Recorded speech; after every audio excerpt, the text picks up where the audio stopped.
ilustre, inclusive quando a deputada Bia Kicis está aqui com a gente, eu quero falar de tanto assunto, mas hoje a gente vai focar em 2 assuntos e, gentilmente, ela veio aqui até o estúdio do Metrópolis e está aqui com a gente. Boa tarde, deputada. Obrigada, viu, por ter vindo aqui para o Metrópolis. Boa tarde, um prazer estar aqui com vocês. Prazer é todo nosso. Como eu disse, quando a senhora está com a gente, eu quero falar de tanto assunto. É eleição, é PL da anistia, é Bolsonaro, é direita. Mas hoje eu queria começar falando sobre essa questão da cassação do Glauber. Eu até comentei aqui na redação que ontem eu assisti uma live que a senhora fez a respeito desse assunto, ouvi atentamente todos os pontos, e eu queria que a senhora repetisse aqui para a gente, assim, se de fato é esse o melhor caminho, a cassação do mandato de um deputado que, mesmo sendo de esquerda, pode repercutir aí para todos os demais parlamentares dentro do Congresso. Bom, o que acontece é que, na verdade, a ação que o PSOL costuma adotar a postura de querer caçar todo mundo, de ficar o tempo todo representando contra os deputados do PL, por exemplo, como já faziam lá atrás com o PSL, ficam representando por qualquer motivo, por uma postagem, pedindo a cassação, isso está se voltando contra eles agora. Porque nós respeitamos a soberania do voto e nós respeitamos principalmente a imunidade parlamentar.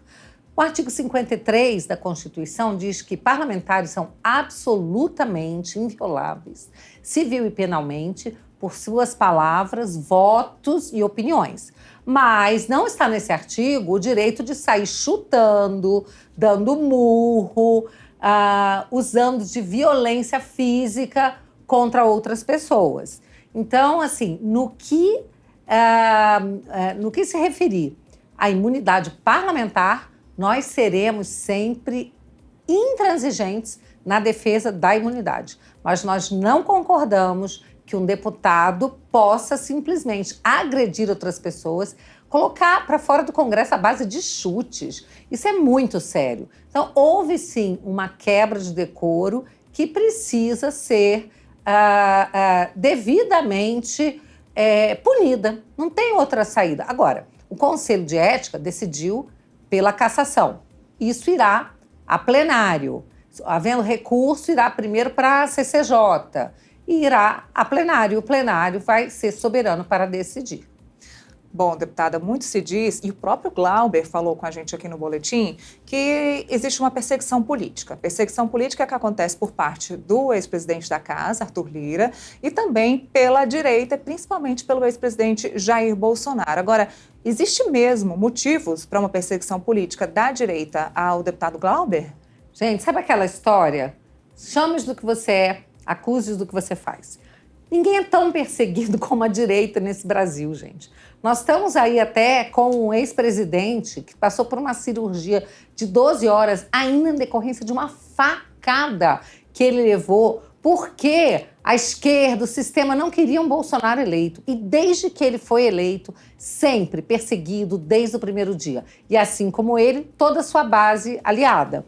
Então, a gente está cansado de ser perseguido, tá? Mas a gente não devolve na mesma moeda, porque a gente acredita que tem que haver debate, que tem que haver divergência de ideias. Só que o Glauber, sinto muito, ele realmente quebrou o decoro parlamentar ao chutar uma pessoa, um integrante do MBL. Veja, nem foi ninguém da direita, do PL, nada disso, né? Foi um integrante do MBL que ele escorraçou para fora a base de chute. Se alguém acha que isso não é motivo para uma punição, né, o mais interessante é que essas mesmas pessoas aplaudiram a cassação do Deltan Dallagnol, aplaudiram, entraram com a ação pedindo a cassação da Carla Zambelli. A mulher do Glauber fez isso, a deputada Sâmia. Aplaudiram quando Daniel Silveira foi preso, mesmo sendo deputado. Então, pera lá, né? Chega de hipocrisia. Não dá para ter 2 pesos e 2 medidas. Quando é a esquerda, é um vale tudo. Pode tudo, só não pode ser punido. Agora, a direita não pode fazer as coisas dentro da lei e é perseguida.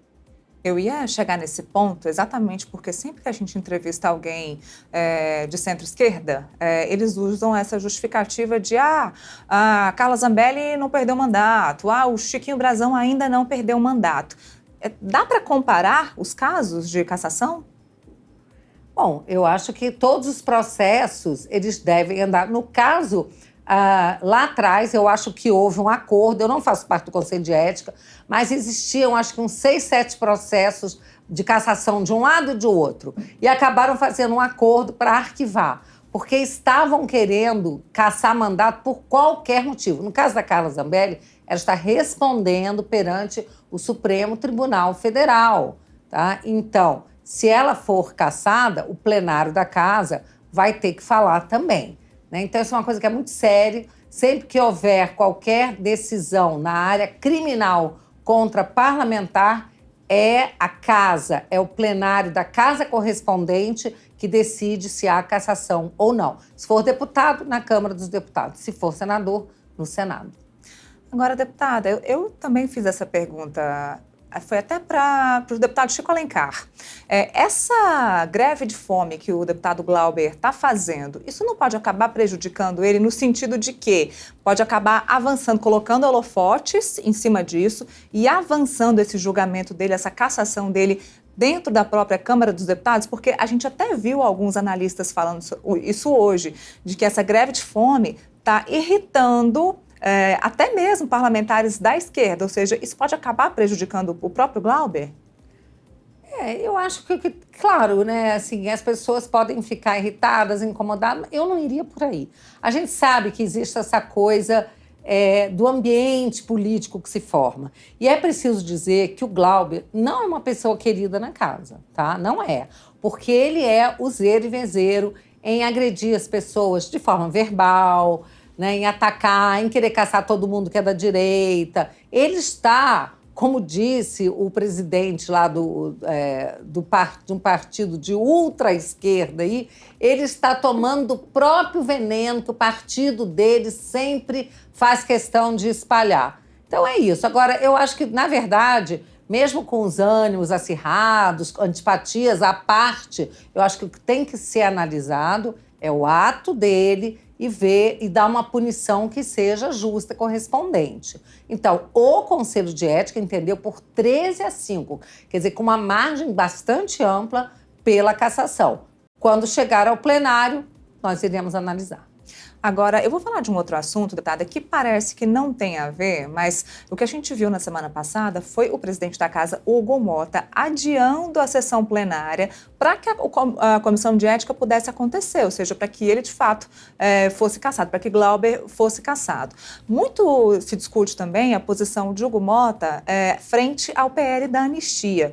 O PL da anistia está sendo uma luta que vem sendo travada pelo PL, principalmente pelo líder Sóstenes Cavalcante, dentro da casa. E eu me lembro bem que no ano passado o próprio Jair Bolsonaro disse que Hugo Motta e Arthur Lira iriam apoiá-lo nessa questão do PL da anistia, mas até agora nada. Qual que é a opinião da senhora sobre isso e como é que está sendo esse caminho da direita em relação ao PL da anistia? Sim, na verdade, isso foi dito que haveria esse apoio. Bom, eu não participei de nenhuma conversa para acordo, mas o que eu vi o presidente Hugo Motta falar antes da sua eleição foi que ele jamais barraria nenhuma pauta de nenhum partido se houvesse vontade da maioria. E nesse caso há.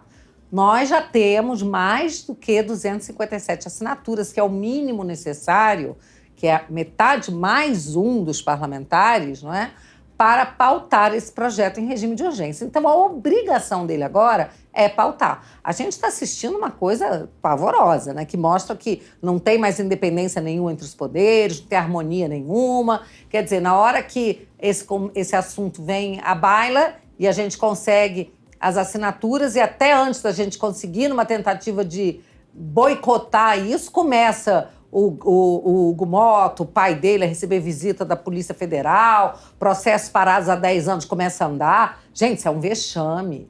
Isso põe o Brasil, assim, como uma republiqueta das bananas, tá? Parlamento, judiciário, executivo é coisa séria. Separação dos poderes é coisa séria.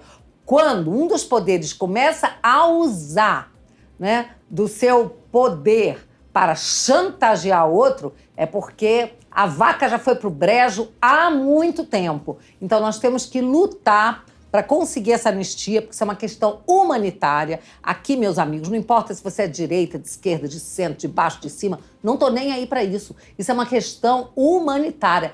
Tem pessoas que estão com risco de morte, tem pessoas inocentes que estão sofrendo, tem mulheres, mães que estão longe dos seus filhos, tem filhas que estão sem poder dar assistência a seus pais idosos. Isso é uma coisa bárbara. Nós voltamos ao tempo da barbárie. Não é possível. Até pouco tempo atrás, tinha um ministro do Supremo dizendo que isso era tortura, que não podia fazer de jeito nenhum. Hoje em dia estão usando de tortura contra pessoas inocentes. E a gente vê pessoas debochando, dizendo que não tem que anistiar coisa nenhuma. Se a pessoa estava lá no Congresso, estava lá na praça se manifestando, é porque não estava em casa cuidando dos filhos, cuidando da mãe, cuidando da avó, cuidando de quem quer que seja.